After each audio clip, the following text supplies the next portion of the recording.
Hello guys! Hello water sign, hello Pisces, Scorpio, and Cancer. Welcome dito sa aking channel, Kapalaran 888. Welcome. Alamin natin kung ano ang messages, vibration, gabay, energy para sa inyong lahat. Ito ay general reading, pwede kang makaresonate, gamitin mo ang iyong intuition sa panonood. Water sign, Pisces, Scorpio, and Cancer. Ano ba ang messages para sa araw na ito? Tuesday message para sa lahat ng water sign, Pisces, Scorpio, and Cancer. Okay. Sa araw na ito, so, meron dito na may mga bagay-bagay kayong hindi maintindihan. So, pwedeng nangangailangan kayo ng wisdom, information, confirmation, data, or may mga gusto kayong gawin. Okay? So, pwedeng makaresonate dito yung Pisces siguro and Scorpio or yung iba na Cancer. May gusto kayong gawin, may decision kayong gustong gawin, pero hindi nyo alam kung paano ito i-execute. Hindi nyo alam kung tama ba itong gagawin ko, ano ba itong options na to, tama ba to, or makakasama to. So, nandito ka sa wisdom, nandito ka sa situation na kailangan mo ng confirmation, kailangan mo ng kasagutan sa mga gumugulo sa isip mo. Okay? And stargazing, dito sinasabi na yung iba sa inyo dyan is, yun, pwedeng nakatingin kayo sa langit sa araw na ito, sa gabi, 'di ba? So, may star man o wala. Siguro kakausapin mo siguro yung langit na sana bigyan kanya ng clarity, bigyan kanya ng kumbaga sa instinct mo, lumabas, ipasok ng universe ng ating Panginoon yung information na kakailanganan mo. Okay? So, dito sinasabi ng barahan na sumunod lang tayo sa ating intuition dahil yung intuition, yung instinct mo, siya yung magdadala ng energy or magdadala ng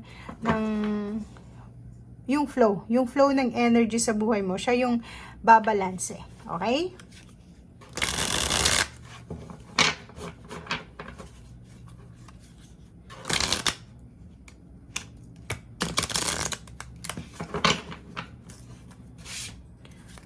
Okay.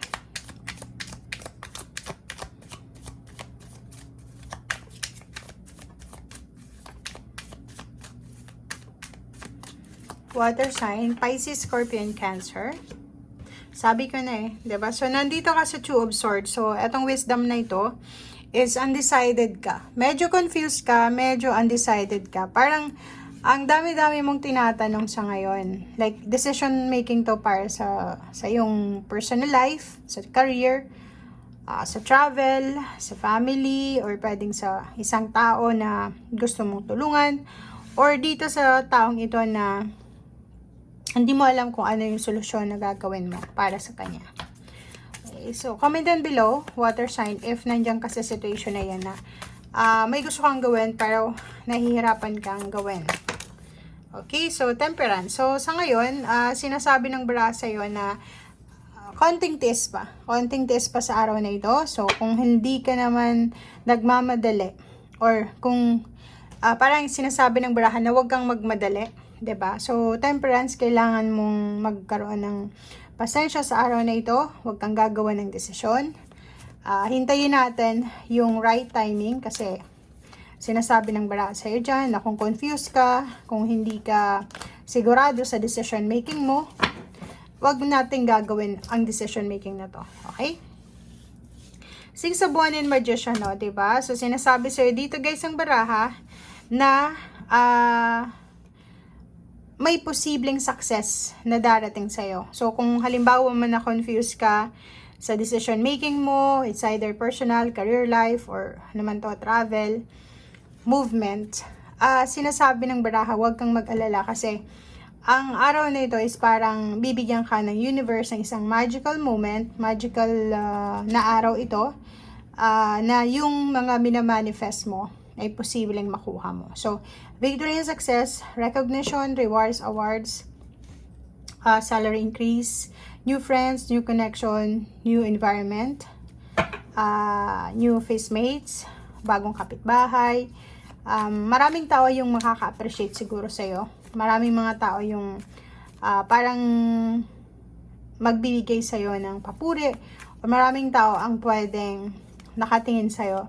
Sasabihin nila na paano kaya ito nagagawa ng mga water sign na mag-survive sila. Diba? So, yun. Meron tayong 4 of Pentacles and 7 of Swords. So, ang confirmation dito guys na isa is 2 of Swords. Pwedeng, etong 2 of Swords na to is yung hindi ka sigurado. Like, hindi ka sigurado sa taong ito kung pwede mo ba siyang pagkatiwalaan sa usaping pera.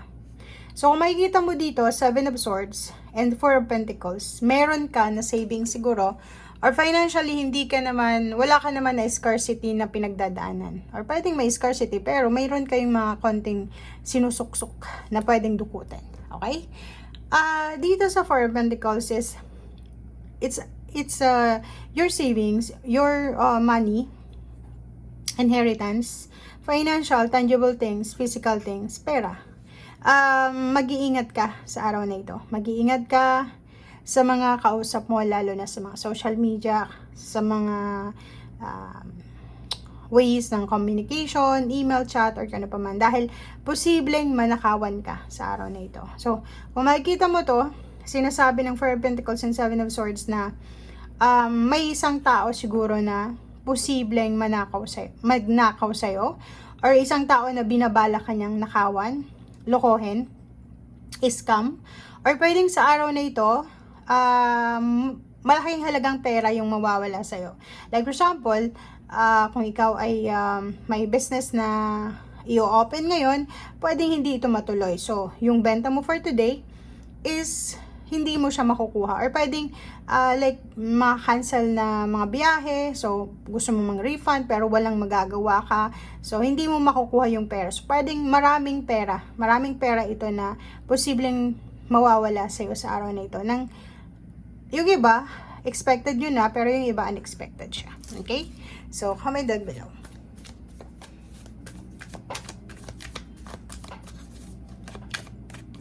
Okay, so Ace of Wands. May iba sa'yo dito, water sign, Pisces, Scorpion, Cancer, na sobrang excited. Siguro excited, masaya, para sa mga magandang balita na darating sa inyo. So, atong dalawang barahang ito, it's good news, 'di ba? So, pwedeng makatanggap ka ng mga magagandang balita, confirmation, information, or any kinds ng clarity dito. So, pwedeng siya ay yung magdala sa'yo ng trabaho. So, ibig sabihin, posibleng may good news na makukuha ka today, na pwedeng trabaho, career, or posibleng love life yung i-offer sa'yo, or posibleng balita sa'yo.